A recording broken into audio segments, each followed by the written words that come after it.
अस्सलाम वालेकुम। आप सुन रहे हैं आज कहानी ज़ादी में अनका ये चाहते हैं किस नंबर 5। तो चलें कहानी शुरू करते हैं।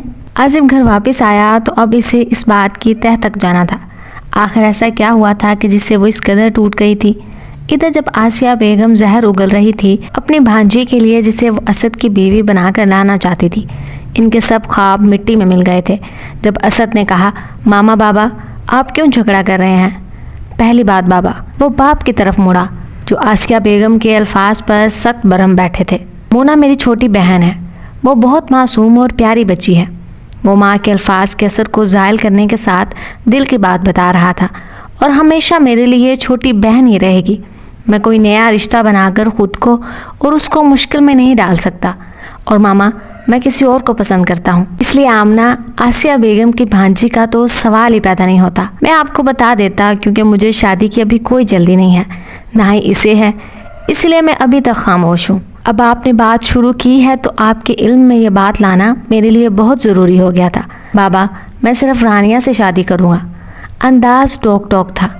कौन रानिया? इस नाम से आसिया बेगम फ़ौरन चौंकी थी। रानिया मूना के मामू जान की बेटी, वो मुझे बहुत पसंद है और हम यूनिवर्सिटी में साथ पढ़ते थे, वो जैसे इतला दे रहा था। हसनैन साहब खामोशी से बैठे, एक लफ्ज़ भी नहीं बोले। इन्हें बेटी की नहीं बीवी की बातें तकलीफ़ दे रही थी और वो समझ चुके थे कि ऐसी औरत जिसके दिल में इतना जहर भरा हो, इसके पास इन्हें अपनी फूलों जैसी बच्ची को नहीं लाना चाहिए था। और बेटे की बात ने रही सही ख्वाहिश का गला भी घोंट दिया। असद अपनी बात कहकर चला गया तो आसिया बेगम भी निकल गई। हसनैन साहब बोझल कदमों से बाहर को बढ़े थे। कुछ ख्वाहिशें ऐसी होती हैं कि उनका गला घोंटते ही इंसान को अपना सांस बंद होता महसूस होता है। वो भी इसी कैफियत से गुजर रहे थे। यकदम इनके पाँव जंजीर हो गए। बाहर इनके जूते के साथ एक और जूता भी था जिसे वो आसानी से पहचान गए थे। असद और आसिया बेगम नज़रअंदाज कर गए, लेकिन हसनैन साहब ने दिल को थामा था। या अल्लाह मेरी बच्ची, क्या इसने सब कुछ सुन लिया होगा? नहीं, ऐसा बिल्कुल नहीं हो सकता, अल्लाह करे ऐसा कुछ भी ना हो। लेकिन ये जूता, इन्हें तकलीफ़ हुई थी लेकिन वो इस तकलीफ़ से किसी और को नहीं गुजारना चाहते थे। मूना को तो हरगिज़ भी नहीं। उन्होंने मूना को ढूंढना चाहा तो वो घर में कहीं भी नज़र नहीं आई। हालाना उस्मान और हसन साहब की आवाज़ें आ रही थी। वो सब कमरों में देखने लगे और फिर आसिफ के कमरे में दाखिल हुए तो वो वॉशरूम से बाहर निकल रहा था। हाथ में टॉवल पकड़े वो ट्राउज़र शर्ट में मलबूस था। गालबन वो वापस आकर सीधा अपने रूम में आ गया था। अस्सलाम वालेकुम चाचा जान, मैं नीचे ही आने वाला था। वो शर्मिंदा हुआ था, समझा चाचा जान इसे बुलाने और इससे मिलने आए हैं। वालेकुम अस्सलाम। इट्स ओके बेटा, तुम रेस्ट करो।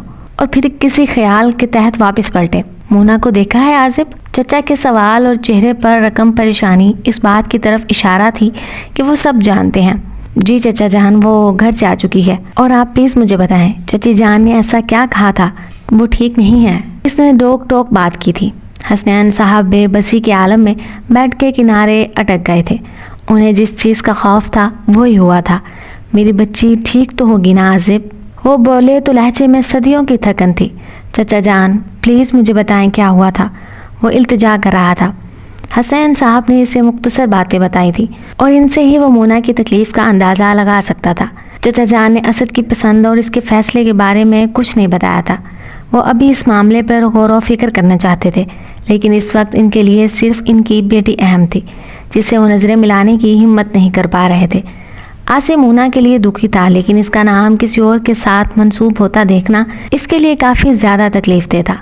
वो हमेशा से ही इसके लिए मुख्तलिफ जज्बात रखता था। इसके ननियाल में बहुत से कज़न थे जिन्हें वो हमेशा से बहनों की तरह ट्रीट करता, लेकिन इसके लिए कुछ मुख्तलिफ।